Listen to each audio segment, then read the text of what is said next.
Hey guys, இந்த வீடியோவில் பார்த்தீங்கன்னா ஐபிஎல் 2025 மெகா ஆக்ஷன் வந்து முடிஞ்சிருக்கு. இந்த மெகா ஆக்ஷனுக்கு அப்புறம் சிஎஸ்கே வந்து ஸ்குவாட் வந்து இப்படி இருக்குது, அப்புறம் சிஎஸ்கே வந்து எந்த மாதிரியான ஒரு பிளேயிங் லெவன் வந்து செட் பண்ணுவாங்க, அதை பற்றி தான் இந்த வீடியோவில் பார்க்க போகிறோம். நம்ம சேனலை நீங்கள் சப்ஸ்கிரைப் பண்ணலாம், சப்ஸ்கிரைப் பண்ணிக்கோங்க. வாங்க வீடியோக்குள்ளே போகலாம். சிஎஸ்கே வந்து நல்லாவே பண்ணியிருக்காங்கன்னு சொல்லணும். நல்ல நல்ல பிளேயர்ஸ்லாம் எடுத்துட்டாங்க.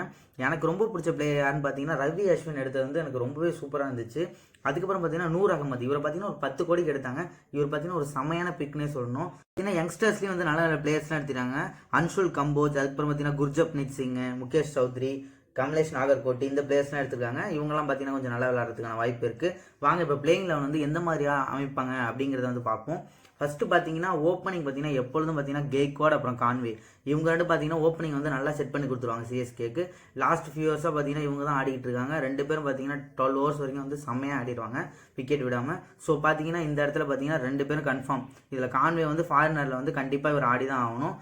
1 டவுன் பார்த்தீங்கன்னா ராகுல் திரிபாதி ஆடுவார். அவரெல்லாம் ஹூடா, இவங்க ரெண்டு பேரில் யாராவது ஒருத்தவங்க ஆடுறதுக்கான வாய்ப்பு இருக்குது. தென் 2 டவுன் பார்த்தீங்கன்னா ரச்சின் ரவீந்திரா ஆடுவார். அதுக்கப்புறம் பார்த்தீங்கன்னா சிவம் டூபே, எக்ஸ்ப்ளோசிவாக ஆடுறதுக்கான ஒரு பிளேயர் தான் சிவம் டூபே. ஸ்பின்னர்ஸ்லாம் வந்து பிரித்து விட்டுருவார். சேப்பாக்கில் பார்த்தீங்கன்னா சொல்லவே வேணாம், எல்லா பாலும் சிக்ஸர் டூபேன்னு வேற பேர் வச்சுருக்காங்க இவருக்கு. வேற லெவலாக ஆடுவார் இவர். தென் பார்த்தீங்கன்னா எம்எஸ்டி ஜட்டு, இவங்க ரெண்டு பேரும் அடுத்தடுத்து ஆடுறதுக்கான வாய்ப்பு இருக்குது. இவங்க தான் ஃபினிஷர் ரோலை வந்து பண்ணுவாங்க. தென் அதுக்கப்புறம் பார்த்தீங்கன்னா ரவி அஸ்வின் ஆடுவார். ரவி அஸ்வினுக்கு அப்புறம் யார் ஆடுவார்னு பார்த்தீங்கன்னா நூர் அகமது, இவர் வந்து மிஸ்ட்ரி ஸ்பின்னர், சொல்லவே வேணாம் இவரை பற்றி. ஆப்கானிஸ்தானில் எல்லாருமே பார்த்துருப்பீங்க. இவர் ஆடுவார். லாஸ்ட் 2 பிளேயர்ஸ் யாருன்னு பார்த்தீங்கன்னா கலீல் அகமது அப்புறம் வந்து பத்திரனா ஆடுவார். மோஸ்ட் ப்ராபப்ளி பார்த்தீங்கன்னா இதான் வந்து பிளேயிங் லெவனாக இருக்கும். மேபி பார்த்தீங்கன்னா ரச்சின் ரவீந்திரா, சாம் கரன், இவங்க ரெண்டு பேரில் ஆல்டர்னேட்டிவாக யாராச்சும் ஆட வச்சுட்டு தீபக் கூடா இல்லை வந்து திரிபாதி, இவங்க ரெண்டு பேரும் கண்டினியூஸாக ஆடுவாங்க. இப்படி வந்து சேஞ்ச் பண்ண வாய்ப்பு இருக்குது. பேக்கப் பிளேயர்ஸ் பார்த்தீங்கன்னா நல்லாவே எடுத்து வச்சிருக்காங்க. பவுலிங்கில் பார்த்தீங்கன்னா குர்ஜப்னீத் சிங், இவர் பார்த்தீங்கன்னா ஸ்லோ ரன் வந்து செமையாக போடுவார். இப்போ ரீசெண்டாக பார்த்தீங்கன்னா டிஎன்பிஎல்ல நல்லா போட்டிருந்தாரு. அதுக்கப்புறம் பார்த்தீங்கன்னா தமிழ்நாடு டீமுக்கு வேற இவர் ஆடிக்கிட்டு இருக்காரு குர்ஜப்னீத் சிங். ஸோ இவர் வந்து எடுத்திருக்காங்க. அப்புறம் முகேஷ் சௌத்ரி, இவரை பார்த்துருப்பீங்க, லாஸ்ட் ஃபியூ இயர்ஸாக வந்து சிஎஸ்கேவோட தான் இருக்காரு. இவரும் சூப்பராக விளையாடுவார். தென் பார்த்தீங்கன்னா கமலேஷ் நாகர்கோட்டி, அப்புறம் வந்து அன்ஷுல் கம்போஜ் பார்த்தீங்கன்னா ரீசெண்டாக நடக்கிற டொமஸ்டிக் மேட்ச்சில் பார்த்தீங்கன்னா ஒரு டீமுக்கு எதிராக வந்து 10 விக்கெட்டும் எடுத்திருந்தாரு. இவர் வந்து நல்ல ஒரு ஃபாஸ்ட் பவுலர். லாஸ்ட் இயர் கூட இவர் மும்பை இந்தியன்ஸ்ல இருந்தாருன்னு நினைக்கிறேன். ஒரு நல்ல பிளேயர் வந்து இவர் எடுத்திருக்காங்க.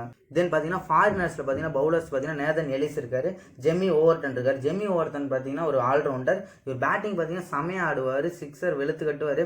மேபி இவரை கூட ட்ரை பண்ணுறதுக்கான வாய்ப்பு இருக்கு. அப்புறம் தமிழ்நாடு பிளேயரான விஜய் சங்கர் இருக்காரு, இவர் கூட வாய்ப்பு இருக்கு. அப்புறம் பார்த்தீங்கன்னா ஸ்பின்னுக்கு வந்து ஸ்ரேயஸ் கோபால், இவரெல்லாம் வந்து பேக்கப்ல வச்சுப்பாங்க.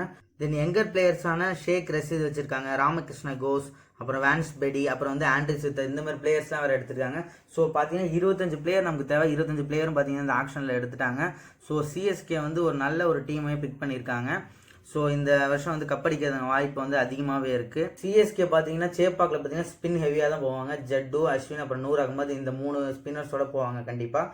தென் வெளிலலாம் எப்படி போகிறாங்க, அவுட் சைட் கேம்ஸ்லாம் பார்த்தீங்கன்னா இன்னொரு ஃபாஸ்ட் பவுலர் கொண்டு வரதுக்கான வாய்ப்பு இருக்குது. இந்த சீசன் பார்த்தீங்கன்னா நூர் அகமது வந்து சிஎஸ்கேக்கு வந்து செமையான ஒரு பிக் தான்.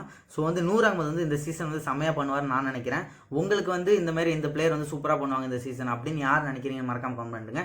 என்னோட ப்ராபபிள் பிளேயிங் லெவன் வந்து நான் போட்டிருக்கேன். உங்களுக்கு எந்த மாதிரியான பிளேயிங் லெவன் இருக்கும் அப்படின்னு நீங்கள் நினைக்கிறீங்கிறது மறக்காம கமெண்ட் பண்ணுங்க.